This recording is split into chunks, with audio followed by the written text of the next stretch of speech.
تاسې وګورئ سفر 1 سفر 2 کې ته څو ورځې مخکې د هلمند یو سړی ټینګ کړی و راتلی زموږ کور ته او زما ماکل و د ولي استاد ورور چې په لښکرګاه بازار کې صرافۍ کوي او یا د تلیفونو دوکانونه کوي یو سړی راته یو شرکت دغه رقم دیوالي شرکتونه پیدا شوي دي یو چاته زنګ وایي چې عمرې ته دې نوم راغلی دی هله ژر راسه موږ په توپه کې یا په دغه کې تا ته عمره دغه کړې عمرې ته دې استو هغه مسلمان را روان دی د دوی سره په تماس کې دی هغه خطا ایستلی دی دغه ځای ته راسه دغه ځای ته راسه صفر یو کتاب راغلی ده ټینګ کړی دی وروره په بېولې مابست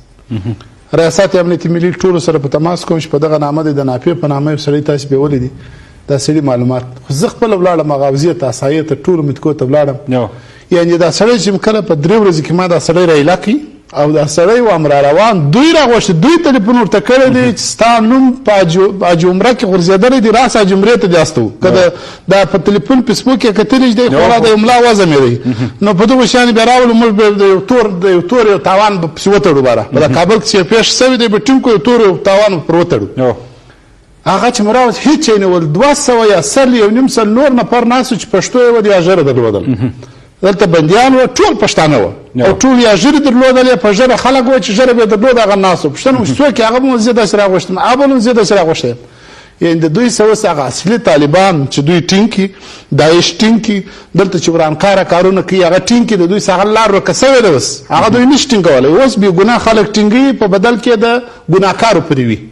وانه تاسې ولیدل په پکتیا او ګردیز او خوست او جلال آباد او کونړ او میدان وردګ او کندوز او تخار او میمنه او بادغیس او فاریاب په دې ټولو ولایتونو کې دغه څېړندې بمبارۍ سوي دي او زموږ ملکي وګړي په شهادت رسېدلي دي بیا بانه د دوی د عملیاتو د موږ عملیات دلته کوو سرنکلا زما کور دی یوه خبره کوم سرنکلا زما کور دی زما وطن دی زما ځان دی قومان مې دي دا کومه سیمه کې چې دلته تاسې وایي چې موږ عملیات کوو دلته نه عملیات شته د اثاره طالبانو په ساحه کې ده دلته چاپه ورغلې ده د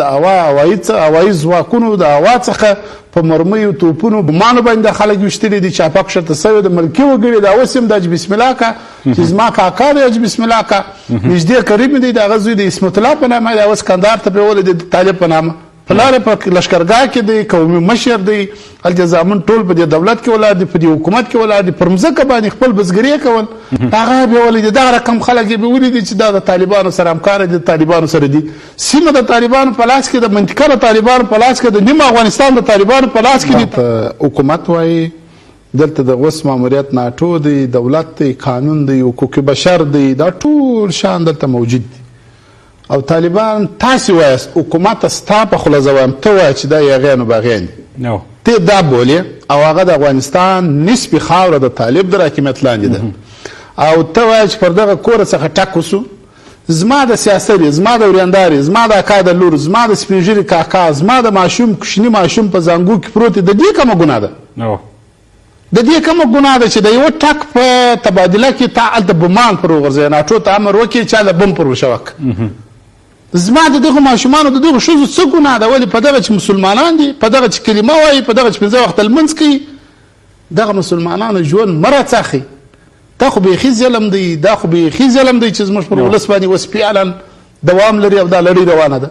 مړه سي خلک دغه په اصطلاح د خاورو لاندې سي بمان پر ولویږي بابر ته بخښنه غوښتل دا خو د کورنۍ ته موږ په د خالي بخښنه په خالي دعا چې خدای دې وبخښي هغه خپل نازک مؤمنان دي شهیدان دي الله تعالی به موږ دوی به موږ ته پروردګار په ورځ آخرت به موږ د دوی څخه کومک غواړو چې زموږ شفاعت به دوی کوي شهیدان دي د کفارو په بمانو باندې هلته